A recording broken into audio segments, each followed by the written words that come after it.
সালামু আলাইকুম। আজকে দুপুর থেকে একটা নিউজ চারদিকে ভাইরাল বা এটা নিয়ে চাঞ্চল্যকর একটা অবস্থান তৈরি হয়েছে। বাংলাদেশে বিগত যে সরকার ছিল, বাংলাদেশ আওয়ামী লীগ সরকার, সেই সরকারের খুবই অন্যতম একজন ক্যারেক্টার ছিলেন আমাদের যিনি স্পিকার ছিলেন শিরিন শারমিন চৌধুরী। তো সরকার পরিবর্তনের পরে তার বিরুদ্ধে বেশ কিছু মামলা হয়েছে, হত্যা মামলা আছে তার বিরুদ্ধে। তো তারপরেও তিনি গ্রেপ্তার হননি। এমনকি মাঝখানে আমরা গুঞ্জন শুনেছিলাম যে রিফাইন্ড আওয়ামী লীগ যেটা আসবে, সেই আওয়ামী লীগের নেতৃত্বে থাকবেন একটা অংশে সাবের হোসেন চৌধুরী, শিরিন শারমিন সহ আরো অনেকের নামে কিন্তু গুঞ্জন উঠেছিল। কিন্তু হঠাৎ করে সবাইকে অবাক করে দিয়ে আমাদের ডক্টর শিরিন শারমিন চৌধুরী তিনি নিখোঁজ হয়ে গেছেন। প্রশ্ন হচ্ছে, তাকে কোথাও খুঁজে পাওয়া যাচ্ছে না। তাকে কি গুম করা হয়েছে, অপহরণ করা হয়েছে, নাকি নিজেই কোথাও আত্মগোপনে আছেন অথবা পালিয়ে গেছেন? এখন গুম এবং অপহরণ এই টাইপের ক্যারেক্টারকে করা যাবে না। আর বর্তমান যে সরকার আছে, এই সরকারের সময় এমন কিছু করার দুঃসাহসও কেউ দেখাবে না। অন্তত এই যে জুলাই আগস্টের ঘটনাগুলোর পরপর এগুলো নিয়েই তো যত ঝামেলা। তো এখন আজকে যে তথ্যগুলো গণমাধ্যম দিচ্ছে যে সাবেক স্পিকার শিরিন শারমিন চৌধুরী, তাকে কোথাও খুঁজে পাওয়া যাচ্ছে না। ইভেন তার গতিবিধি সম্পর্কে বা মুভমেন্ট সম্পর্কে সরকারের কাছে কোনো তথ্য নেই। তবে ইতিমধ্যে গুঞ্জন উঠেছে বা আলোচনা এসেছে তিনি বাংলাদেশ ছেড়ে পালিয়ে গেছেন। তাহলে প্রশ্ন হলো, এই মুহূর্তে বাংলাদেশ ছেড়ে তিনি কিভাবে পালালেন? তো কোথায় পালালেন? এয়ারপোর্ট দিয়ে না। যেটা তথ্য আসছে যে স্বামী সহ দেশ ছেড়ে সীমান্তের ওপারে অর্থাৎ ভারতে আশ্রয় নিয়েছেন শিরিন শারমিন চৌধুরী।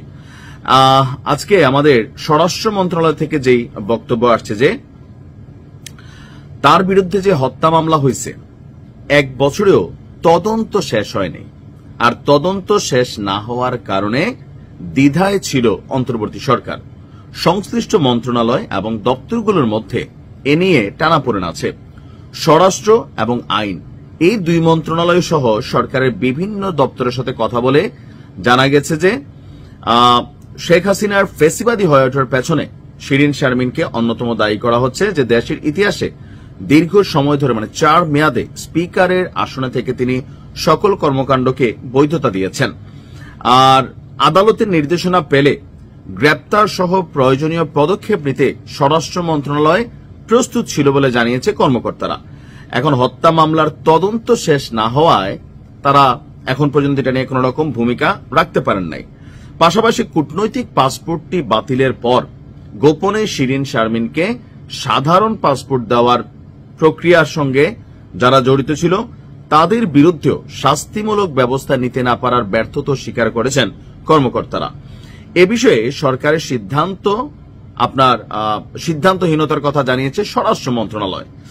এখন দেশে নাকি বিদেশে, তো এই তথ্যরা যে নিউজ করছে, যে পত্রিকা করছে, এটা হচ্ছে আমার দেশ। মাহমুদ ভাই আবার মোটামুটি সবার পিছনে তিনি গোয়েন্দা গ্রুপ সেট করে রাখছেন। আমার দেশ পত্রিকায় যতটুকু তথ্য আছে যে সাবেক স্পিকারের বিষয়ে কোনো অফিসিয়াল তথ্য নাই স্বরাষ্ট্র মন্ত্রণালয়ের কাছে। তবে যতটুকু তাদের কাছে তথ্য ছিল যে ঢাকাতেই তার ভাইয়ের বাসায় স্বামীকে নিয়ে বসবাস করছিলেন, তার বিষয়ে নির্দেশনা চাওয়া হয়েছিল। আবার কেউ কেউ বলছেন পাসপোর্ট ছাড়াই তিনি স্থলপথে সীমান্তের ওপারে গিয়ে আশ্রয় নিয়েছেন। এখনো তার বিষয়ে আমরা কোন ধরনের নির্দেশনা পাইনি। আর উপরের পর্যায় থেকে নির্দেশনা এলে বিষয়টা আরো সামনের দিকে যাবে। এখন সরকারের 2টি গোয়েন্দা সংস্থা, একটি তদন্ত সংস্থার প্রধানের সাথে আমার দেশ পত্রিকা কথা বলেছে। তাদের বক্তব্য হচ্ছে, ঢাকার একটি সুরক্ষিত এলাকায় ভাইয়ের বাসায় স্বামী এবং ছোট ছেলেকে নিয়ে তিনি বসবাস করছেন, সরকারের ঊর্ধ্বতন এক গোয়েন্দা সংস্থার কর্মকর্তার দাবি। তবে সরকারের পক্ষ থেকে তার বিষয়ে কোনো নির্দেশনা নাই। আর চলতি বছরের প্রথম দিকে শিরিন শারমিন রাজধানীর খিলক্ষেত এলাকায় অবস্থান করছিলেন। তো গ্রেপ্তারের উদ্যোগ নেওয়া হলেও পরে তাকে গ্রেপ্তার করা হয়নি। আর দিন শেষে তিনি আত্মগোপনে আছেন বলা হচ্ছে। আর ভারতে যাওয়ার ব্যাপারে যে তথ্যটা, সেটা আমার দেশ পত্রিকার বক্তব্য হচ্ছে যে সরকারেরই একটা গোয়েন্দা সংস্থার ঊর্ধ্বতন এক কর্মকর্তা আমার দেশ পত্রিকাকে বলছে যে কূটনৈতিক পাসপোর্ট বাতিলের পর তিনি সাধারণ পাসপোর্ট নেওয়ার চেষ্টা করে ব্যর্থ হন, এরপর পুরোপুরি আত্মগোপনে চলে যান। আর এখন আলোচনাটা আসছে যে তিনি দেশে নেই, স্থলপথে পার্শ্ববর্তী দেশে অবৈধভাবে তিনি চলে গেছেন।